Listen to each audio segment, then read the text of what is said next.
You just spent the entire morning running errands up and down the street, and you finally stop to treat yourself to a cup of coffee. You enter the nearest coffee shop, place your order, and notice that actually you really need to use the bathroom. It's a regular-looking public one with multiple stalls. As you pick yours, the one in the middle, you get inside and your mind starts to wander. Why on earth do bathroom doors have a half-inch gap between the door and the lock? And why on earth do they have a huge gap between the door and the floor? Can we have a drum roll for this moment, please? Well, my friend, there is not only one specific reason why public bathroom doors have so many gaps in them, but rather several. Public toilets are designed to make people spend as little time there as possible. You aren't supposed to feel comfortable or at home. So the design would have to reflect this notion. Here come the gaps. In some bathrooms, gaps are so big that users may even feel self-conscious about doing their business out of preoccupation that the rest of the people standing in line will see them. Then there's the matter of pricing. Making custom doors can be a heavy burden for the people building public toilets. This would mean understanding exact measurements so that doors would always fit the mold of the stalls it's supposed to be installed into. Now, not all the gaps in public bathrooms are necessarily the same size. They may vary, even if this variation is small and often unnoticeable. So, these gaps actually help to reduce the margins of errors and to turn production more cost-effective for the people financing them. In case a door comes wider or more narrow than it should, the gap regulates the differences and allows for their installation anyway. There is also the case of air circulation. The last thing you want to do in a public bathroom is to trap odors. So you need a little space under and between the doors to allow the air to flow. Finally, the gaps are a big safety measure. It can always allow for people on the outside to see if someone inside a stall isn't feeling too okay and maybe needs some help. And what about that extra hole in the upper part of the sink? It has a name and everything, the overflow hole, and it's designed to keep the sink from flooding. So, in case someone forgets and keeps the faucet going for too long, or the sink gets clogged and water can't drain down from the main drain hole, the overflow hole comes in to save the day. Let's say it buys you a little time before you have the entire bathroom floor flooded. Have you ever noticed how satisfying closing the door of a car can be? Car manufacturers devote a great deal of time to designing these sounds. Studies have shown that they create a perceived sense of quality in the buyer. It all begins with the primary material. While older cars used to be made with heavier materials, car doors nowadays are produced with lighter tin, which can make a rather unpleasant metallic sound once you shut them closed. So, car companies employ sound engineers to ensure that there is the exact amount of foam, mats, and tin in a car's composition to make the most comforting sound possible. And what about those tiny dots on the top of your car's front window? The pattern of these little black dots minimizes distractions for your eyes. This black part, also known as frit, normally gets warmer than the clear parts, which prevents the windshield from deforming. And no, the tab under your rearview mirror is not made only for the purpose of hanging fluffy dice or aromatic-pleasing air fresheners. It's actually a switch that allows you to adjust the position of the mirror depending on the time of day. Flip it one way and it's the daytime driving mode. Flip the other and you're ready to drive safely during nighttime as it tones down the glare coming from headlights of the cars behind you. Next time you head out to the supermarket, make sure to keep this in mind. In case you don't have a coin to unlock these shopping carts, there is a well-kept secret that can help you out. If you have your house keys on you, check for a rounded key head. If you happen to find one, try using it to unlock the cart.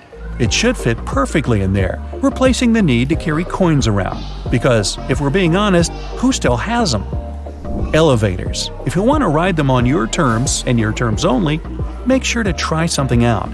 Most elevators have a secret button combination you can use to skip all the other selected floors and go directly to the one of your choosing. This might work out, especially on those days when you've pressed 13, but you wanted to press 33.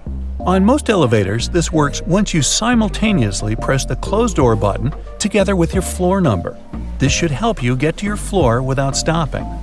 Some elevators require you to double press the selected floor numbers, as double pressing will often cancel the previously made request.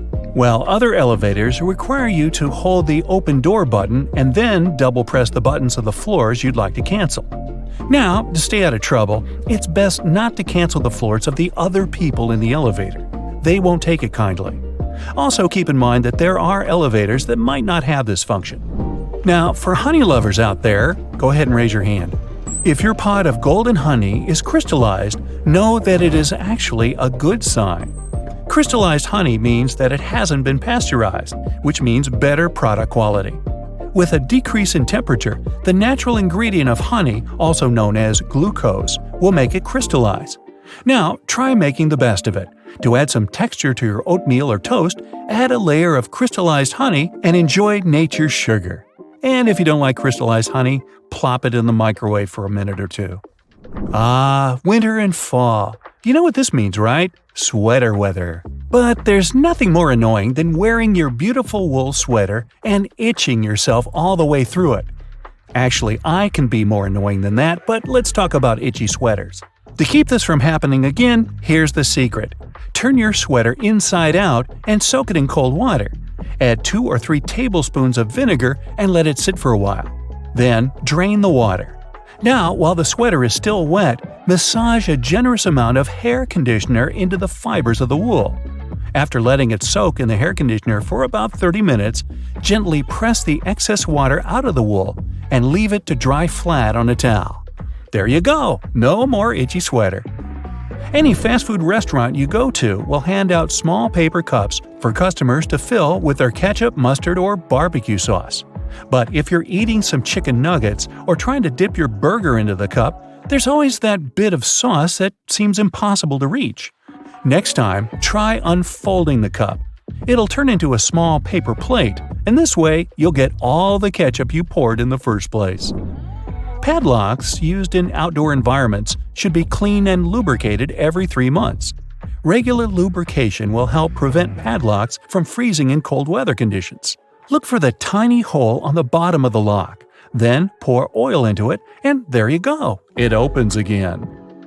One thing we often neglect is a point in an ointment cap. These pointy surfaces were designed to help us break the tinfoil protection of the ointment tube. You just turn the cap over and break the ointment seal with its own cap, and there you go. After a long day of work, all you really need to do is a bubble bath. You turn on the hot water and let it run for a few minutes. You might even light a candle and pour some essential oils into the water.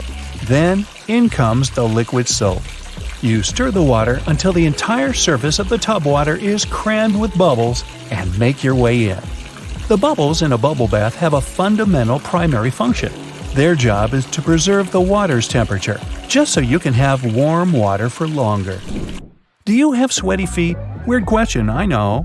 But if you're one of these people, here's some good news. All is not lost. Try putting a dry tea bag inside your shoes and storing it in a dry place for a while. The tea bags will absorb the humidity and the smell off the soles of your shoes. So here I am thinking, shouldn't we have learned these things in school? Well, either way, if you learned something new today, make sure to tell us about it in the comments below.